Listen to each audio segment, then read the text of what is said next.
Hello guys, अगर आप लोग को मेरे वीडियोस पसंद है तो मेरे वीडियोस को लाइक कर दिए, शेयर कर दिया, मेरे चैनल को सब्सक्राइब कर दिया। और वायरस सुप्रीम के इस एपिसोड स्टार्ट होने से पहले मैं आप लोगों को ये बताना चाहता हूँ कि अभी के लिए यही इस मानवा का लास्ट चैप्टर है, क्योंकि अभी के इस मानवा का कोई भी नया चैप्टर नहीं है। अगर आगे अगर कोई नया चैप्टर आ गया तो मैं तुरंत ही इसको एक्सप्लेन कर दूंगा। और मुझे अच्छी तरह से पता है कि आप भी ये छोटे छोटे मानवा सुनकर काफी ज्यादा बोर हो चुके हो, और मैं भी ये छोटे छोटे मानवा से एक्सप्लेन करके काफी ज्यादा तंग आ चुका हूँ। तो इसीलिए मैं एक नया ज्यादा चैप्टर वाला मानवा ढूंढने की कोशिश कर रहा हूँ। और अगर आप में से किसी को ज्यादा चैप्टर वाला मानवा के बारे में पता तो प्लीज कमेंट सेक्शन में बता दीजिएगा। तो चलो चलते हैं फाइनल एपिसोड के अंदर। तब हम देखते हैं पिछले एपिसोड के एंड में हमने देखा था कि ये नेपो व किंग के पास अगर बोल रहे वो देख कि हमने तुम्हारे लिए इतना ज्यादा किया है तो इसलिए आपको भी हमें कुछ ना कुछ रिवार्ड देना पड़ेगा। ये सुनने बाद किंग बोलने लगते हैं कि एक्चुअली तुम लोगों को ऐसा पूछने की जरूरत नहीं पड़ेगी, क्योंकि तुम लोग हमारे किंगडम के हीरो से, इसीलिए तुम लोग यहाँ पर ये सीक्रेट चैम्बर के अंदर कितना भी खजाना चाहते हो उतना खजाना ले सकते हो। और ये सुने तुरंत बाद ये लोग चिल्लाने लगते हैं क्या क्या क्या किंग सच में तुम सच बोल रहे हो क्या? ये सुने एक बार किंग भी थोड़ा चौंक जाता है और बोलने लगता है हाँ मैं सच बोल रहा हूँ। ये सुने तुरंत बाद ये सारे लोग उस खजाने के ऊपर टूट पड़ते हैं और जो भी खजाना उसके हाथ में लगे वो सारे खजाना लेने लगते हैं। और ये सारे कांड को देखने के बाद किंग पूरी तरह हिल जाती है। इसके बाद वो अपने मनी मन सोचने लगते हैं मुझे ऐसा लग रहा है मैंने गलत डिसीजन लिया, मुझे ही इन लोगों को रिवार्ड देना चाहिए था। और यहाँ के सिचुएशन को देखकर मुझे ऐसा लग रहा है मेरा आधा से आधा का खजाना पूरी तरह से गायब हो जाएगी आज तो। और तभी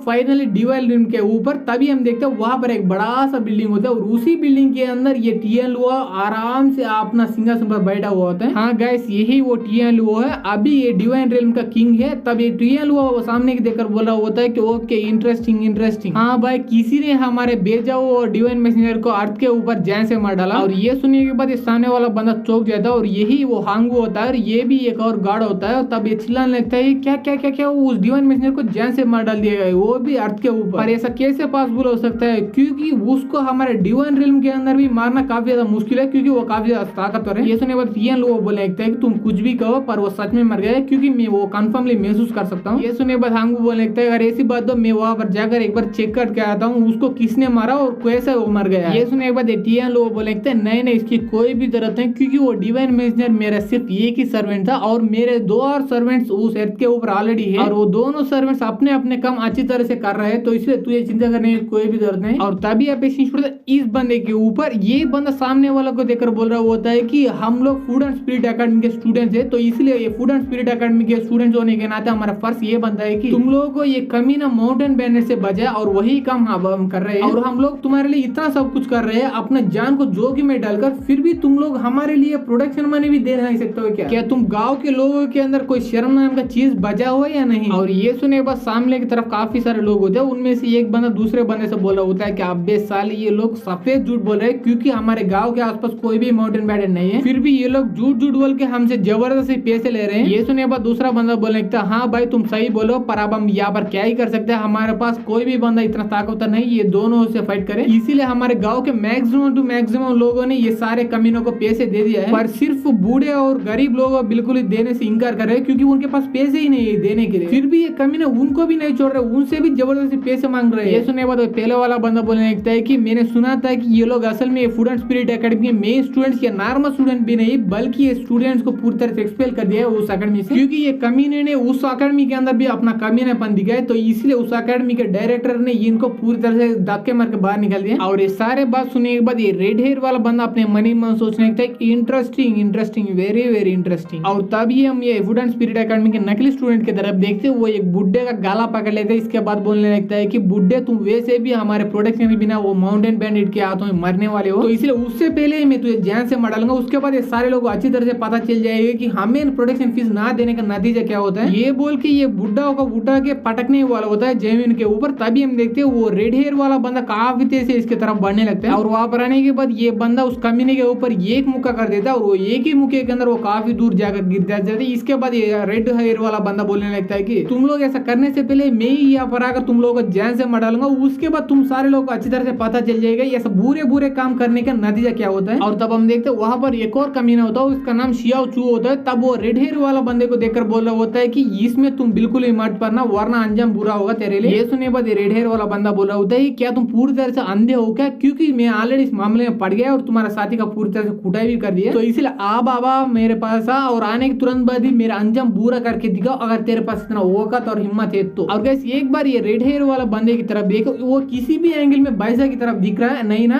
पर ये बंदा ये सोचने लगता है कि ये बाइसा की तरफ दिख रहा है, तो इसीलिए ये चिल्लाने लगता है कि भाई साहब तुम असल में यहाँ पर क्या कर रहे हो। ये सुनने के बाद रेड हेयर वाला बंदा चौंक जाता है और पूछने लगता है कि क्या वो भाई साहब असल में कौन है, क्योंकि मैंने पहले भी कुछ बंदे को देख चुका हूँ, वो भी मुझे भाई साहब कह के बुला रहे थे। और ये बोलने के बाद ये अपने मन ही मन सोचने लगता है कि एक सेकंड कहीं मैं जो बंदे को ढूंढ रहा हूँ वही बंदा भाई साहब तो नहीं, क्योंकि मैंने पहले ही जो कांड ये भाई साहब ने किया वो सारे कांड के बारे में सुन चुका हूँ, और वो जो कांड ये भाई साहब कर रहा है और जो कांड पिछले जिंदगी में ये गार्ड ऑफ कुकिंग कर रहे थे वो दोनों ऑलमोस्ट सेम है। और तब हम इधर की तरफ देखते हैं जिस बंदे को ऑलरेडी कूटा है उसके तो वो फिर से ऊपर उठ जाता है और चिल्लाने लगता है कि अबे साले अच्छी तरह से देखो वो असली भाई साहब नहीं बल्कि उस जैसा दिखने वाला कोई बंदा है। ये सुनने के बाद एशिया राह की सांस लेते इसके बाद बोलने लगता है कि अरे यार ये तो अच्छी बात है वरना मेरा मुंह निकल जाता यही पर। मुझे ये भी जानकर हैरानी हुई कि भाई साहब जैसे दिखने वाला एक और बंदा है, ऐसा लग रहा है ये दोनों ऑलमोस्ट ट्विंस है। तब दूसरा बंदा बोलने लगता है मुझे ऐसा लग रहा है इसके बीच में और भाई साहब के बीच में कोई ना कोई रिलेशनशिप तो है, तो इसीलिए हम इस बंदे को पूरी तरह जान से मार लेंगे और तब हमारा रिवेंज पूरा हो जाएगा भाई साहब के। और सब बात करने के तुरंत बाद ये दोनों अपना पूरा एनर्जी रिलीज करते हुए एक जोरदार मुक्का मारने के लिए ये भाई साहब दिखने वाले बंदे की तरफ काफी तेजी से बनने लगते हैं। और इसे देखने के बाद रेड हेयर वाला बंदा एक मुक्का उसके ऊपर और एक मुक्का शियाओ चू के ऊपर पूरी तरह से कर देता है। इसके वजह से वहां पर धुआं हो जाता है और ये सारे लोग पूरी तरह चौके पड़े होते हैं असल में क्या हुआ उस धुएं के अंदर। और तब हम ये तीनों की तरफ देखते हैं ये रेड हेयर वाला बंदा ये दोनों का गला पकड़ चुका होता है। तब ये शियाओ चू चिल्लाने लगता है कि प्लीज हमें माफ कर दीजिए क्योंकि हम बदल जाएंगे और आगे से हम ऐसे छोटे छोटे बंदे को बिल्कुल ही परेशान नहीं करेंगे। ये सुनने के बाद ये रेड हेयर वाला बंदा बोलने लगता है मुझे तुम लोगों को मारने का काफी ज्यादा मन कर रहे हैं पर मैं इतना भी निर्दय आदमी नहीं हूँ, तो इसलिए मैं तुम लोगों को एक ऑप्शन दे रहा हूँ जिंदा बचने के लिए। और वो ऑप्शन है कि मेरे क्वेश्चन का सच जवाब दो। और वो क्वेश्चन है कि जिस भाई साहब के बारे में तुम पहले बात कर रहे थे वो भाई साहब अब कहाँ पर है। ये सुनने के बाद शियाओ चू बताने लगता है कि अभी वो भाई साहब जरूर फूड एंड स्पिरिट एकेडमी के अंदर ही होगा। ये सुने तुरंत बाद ये बंदा वो दोनों को जमीन पर ऐसा फेंक देते हैं, इसके वजह से वो दोनों वही पर बेहोश हो जाते हैं। और तब ये रेड हेयर वाला बंदा अपने मन ही मन सोचने लगता है कि okay food and spirit academy है, अभी मेरे पास कोई काम नहीं है तो इसलिए मुझे अभी जाकर उस भाई साहब के साथ मिलकर उसे हाई बोलना चाहिए। और ऐसे ही सोचता वो finally food and spirit academy के यहाँ पर पहुंच जाता है। वहां पर जाने के बाद एक बच्चे से उसके बारे में पूछता है। ये सुनने के बाद ये बच्चा बोलने लगता है कि भैया आप सिर्फ और सिर्फ एक ही दिन लेट आए हैं क्योंकि कल ही हमारा भाई साहब ने इस फूड एंड स्पिरिट एकेडमी के छोड़ के अपने आप को स्ट्रांग बनाने का और ट्रेनिंग करने के लिए कहीं पर गया होगा और वो कहीं पर किसी को नहीं पता और वो आने के लिए ऑलमोस्ट 1.5 साल लगेगा। ये सुनने के बाद ये बंदा हिल जाता है और सोचने लगता है कि क्या 1.5 साल, उतना समय मेरे पास बिल्कुल भी नहीं है। अगर ऐसी बात तो मेरे पास और कोई चॉइस ही नहीं बचा क्योंकि मैं उसे भाई साहब को ढूंढ कर मिल नहीं पा रहा हूँ, तो इसीलिए मुझे ऐसा कुछ करना पड़ेगा। उसके बाद वो भाई साहब ही मुझे ढूंढ कर मुझे मिलने के लिए मेरे पास आ जाए। ऐसे ही सोचता नीचे की तरफ जा रहे होते। इसके बाद तभी इसको एक आइडिया आ जाता है, एक